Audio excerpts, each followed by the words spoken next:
सौतेली बहनें रंगापुर नाम के गांव में शालिनी नाम की एक औरत रहा करती थी। उसे दो बेटियां थी। एक का नाम था शिवानी और दूसरी का सुहानी। शिवानी जब छोटी थी तब उसकी माँ गुजर गई थी, जिसके कारण उसके पिता रघु ने दूसरी शादी कर ली। मगर उनका भी कुछ सालों में बीमारी की वजह से देहांत हो गया और इसी वजह से शिवानी के मन में उसकी माँ और बहन के प्रति प्रेम उत्पन्न नहीं हो पाया। शिवानी और सुहानी में हमेशा झगड़ा हुआ करता था। दोनों भी बहनें एक दूसरे से कभी प्यार से बात नहीं करती थी। शालिनी ये सब देख बड़ी चिंता में रहा करती थी।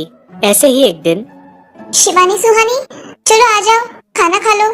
हाँ माँ आई। हाँ माँ, मैं भी आई। ऐसा कहकर दोनों बेटियां वहाँ आ जाती है और देखती है तो उनकी माँ ने उन दोनों के लिए गाजर का हलवा बनाया था। वो देख सुहानी और शिवानी बहुत खुश हो जाती है। माँ, तुमने ये हलवा मेरे लिए बनाया है? मुझे बहुत पसंद है। मुझे पता है कि मेरी दोनों बेटियों को हलवा कितना पसंद है, इसीलिए तो मैंने तुम दोनों के लिए हलवा बनाया है। और मेरे लिए माँ? अरे हाँ बेटी, मैंने तुम्हारे लिए भी बनाया है। चलो अब जल्दी से खा लो, तुम दोनों को कॉलेज भी तो जाना है ना? जी माँ, मैं ये कटोरी ले लूँ? मुझे जल्दी पहुँचना है कॉलेज में। हाँ ले लो। और सुहानी, तुम ये वाली कटोरी ले लो। जी माँ। दोनों भी हलवा खाती है और एक दूसरे की ओर बहुत गुस्से से देखकर वहाँ से चली जाती है। वो दोनों भी कॉलेज में एक साथ पढ़ा करती थी। फर्क सिर्फ इतना था कि शिवानी 3rd ईयर में थी और सुहानी 1st ईयर में। उन दोनों में 2 साल का अंतर था। फिर भी दोनों में हमेशा नोकझोंक हुआ करती थी, जैसे कि वो दोनों एक दूसरे के दुश्मन हो। ऐसे ही एक दिन, दीदी मेरे कॉलेज की ट्रिप जाने वाली है, तुम्हारी भी ट्रिप जाने वाली है क्या? हाँ, मेरी भी जाने वाली है, मगर मेरा जाने का मन नहीं है। क्यों दीदी? क्योंकि वहाँ पे तुम हो। मुझे भी कोई शौक नहीं है तुम्हारे साथ आने का, मैंने ऐसे ही पूछ लिया। मैं जा रही हूँ। शिवानी और सुहानी एक दूसरे की ओर मुंह फेरकर वहाँ से चली जाती है। अगले दिन दोनों भी कॉलेज में जाती है। तब उनके टीचर उनसे पूछते हैं, शिवानी, तुम कॉलेज की ट्रिप में आने वाली हो? जी सर, मैं आने वाली हूँ। ठीक है, मैं तुम्हारा नाम लिखवा देता हूँ। जी सर। ऐसा बोलकर टीचर ट्रिप के लिए जाने वाले विद्यार्थियों की लिस्ट बना लेते हैं। घर आकर शिवानी और सुहानी ये बातें अपनी माँ को बताती है। सुहानी, शिवानी, तुम दोनों ट्रिप के लिए जा रही हो, मगर वहाँ जाके झगड़ा मत करना, नहीं तो ट्रिप पे जाने की कोई जरूरत नहीं है। नहीं माँ, हम झगड़ा नहीं करेंगे।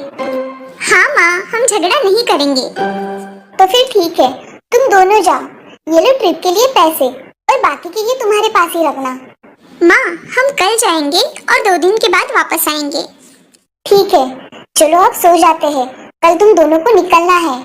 अब वो सब खाना खाकर सो जाती है। अगले ही दिन सुबह उठकर वो दोनों भी अपने अपने बस में बैठकर ट्रिप के लिए निकल जाती है और इधर शालिनी अपने काम में व्यस्त हो जाती है। ऐसे ही कुछ देर बाद शालिनी को शिवानी का फोन आता है। माँ, हम दोनों यहाँ ट्रिप की जगह पहुँच गए हैं। अच्छा बेटी, तुम दोनों ठीक हो ना? हाँ माँ, मैं रखती हूँ, हमें यहाँ अलग अलग स्पॉट देखने जाना है। ठीक है, और जब वक्त मिले तो फोन कर देना। हाँ माँ, अपना और सुहानी का ख्याल रखना। हाँ माँ। फोन रखने के बाद शिवानी और उसके क्लास के सारे दोस्त वहाँ की एक जगह देखने जाते हैं। सुहानी भी उसके क्लास के साथ एक दूसरी जगह देखने निकल जाती है। सारे बच्चे एक साथ घूमकर वापस आते हैं। शिवानी सुहानी को ढूंढती है, मगर सुहानी उसे कहीं दिखाई नहीं देती। इसीलिए शिवानी को बड़ी चिंता होने लगती है। अरे, ये सुहानी कहाँ रह गई? इसका तो कुछ भी पता नहीं, कहाँ ढूंढूं इसे? तभी शिवानी को सुहानी दिखाई देती है और उसके जान में जान आ जाती है। सुहानी, कहाँ गई थी तुम? मुझे कितनी चिंता लग गई थी तुम्हारी। अरे, मैं यहाँ ही थी मेरी सहेलियों के साथ, मुझे कुछ नहीं हुआ। ऐसा बोलकर सुहानी वहाँ से चली जाती है। दूसरे दिन सब लड़के लड़कियाँ जल्दी उठकर अपनी तैयारी कर लेते हैं और पहाड़ पर जाने के लिए निकलते हैं। वो सब आज थोड़ा घूमकर शाम तक निकलने वाले थे। सब विद्यार्थी एक हिल स्टेशन देखने चले जाते हैं। शाम होने तक उस पहाड़ी का मजा उठाते हैं, लेकिन सुहानी बिना किसी को बताए उस पहाड़ी के एक अनजान हिस्से में चली जाती है। वहाँ का मनमोहक दृश्य देखते देखते गलती से उसका पैर फिसल जाता है और वो वहाँ से नीचे गिर जाती है। शाम हो जाने के कारण सभी विद्यार्थी वहाँ से निकलने लगते हैं और यहाँ सुहानी एक पेड़ के सहारे उस पहाड़ी की चोटी पर लटकी रहती है। शिवानी सभी विद्यार्थियों में अपनी बहन को ढूंढती है, लेकिन वो उसे कहीं नहीं मिलती। सुहानी को ढूंढते ढूंढते शिवानी वापस उसी पहाड़ी के पास आती है और उसे आवाज लगाती है। सुहानी, सुहानी कहाँ हो तुम? दीदी मैं यहाँ हूँ, बचाओ मुझे, मैं यहाँ हूँ। सुहानी की आवाज की ओर जाते ही उसे पता चलता है कि सुहानी पहाड़ी पर लटकी है। ये सब देखकर शिवानी बहुत घबरा जाती है। शिवानी अपनी पूरी ताकत लगाकर उसे ऊपर खींच लेती है। तुम यहाँ क्यों आई थी? अगर तुम्हें कुछ हो जाता तो मैं क्या करती? माँ को क्या जवाब देती? दीदी मेरा पैर फिसल कर मैं वहाँ गिर गई। मैंने बहुत आवाज दी मगर मेरी आवाज किसी ने नहीं सुनी। तुम ढूंढती हुई आई और मुझे बचा लिया। तुम दुनिया की बेस्ट दीदी हो। हाँ सुहानी, चलो अब घर जाने के लिए देर हो जाएगी, बस निकल जाएगी। सुहानी को ऊपर खींचते वक्त शिवानी के हाथ पर बहुत सारे जख्म हो गए थे, इसीलिए सुहानी अपनी ओढ़नी फाड़कर उसके हाथ पे बांध देती है और अब वो दोनों बस के पास चले जाते हैं। क्या हुआ है शिवानी, हाथ से खून बह रहा है तुम्हारे? कुछ नहीं सर, मैं वहाँ पे गिर गई थी, अब मैं ठीक हूँ।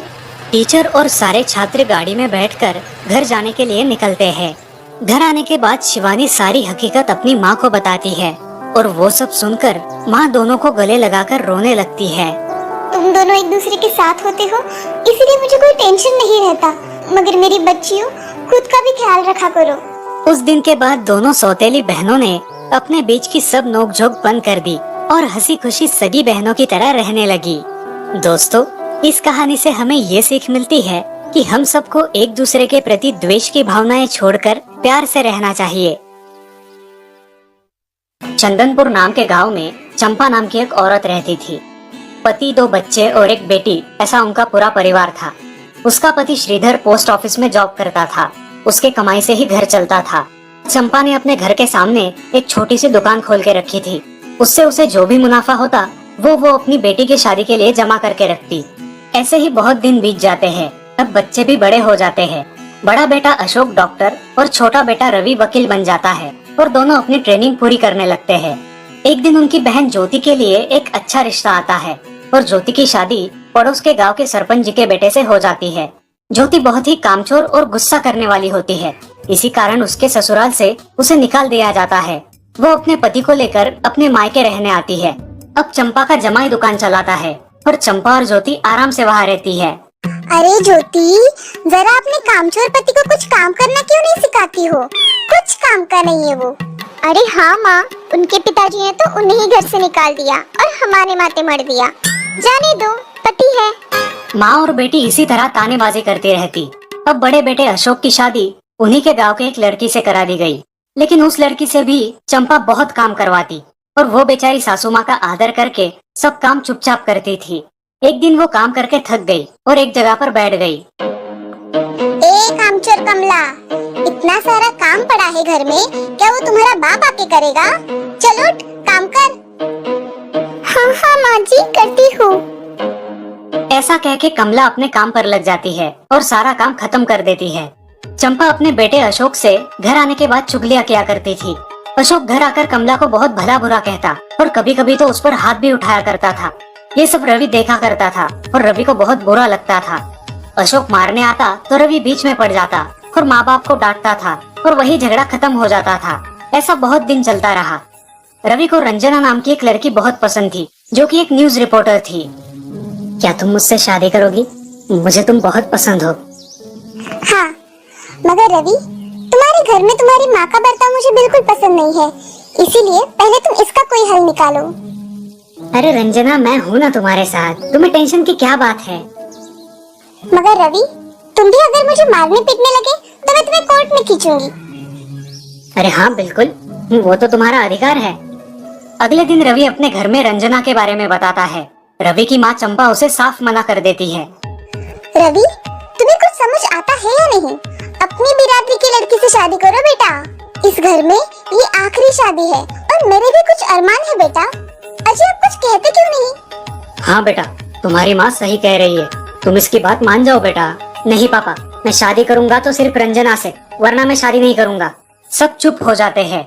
अगले दिन रवि मंदिर से शादी करके घर आता है। सब अचरज से रवि की ओर देखते हैं और चुपचाप अपने कमरे में चले जाते हैं। कमला उन दोनों का स्वागत करती है और वो दोनों अपने कमरे में जाते हैं। कैसे लगा मेरा घर? अच्छा है, मगर सब मिलजुल के रहे तो तो और भी अच्छा होगा। रंजना, तुम्हें मेरी माँ को सबक सिखाना होगा, तभी घर के सारे सदस्य ठीक हो जाएंगे।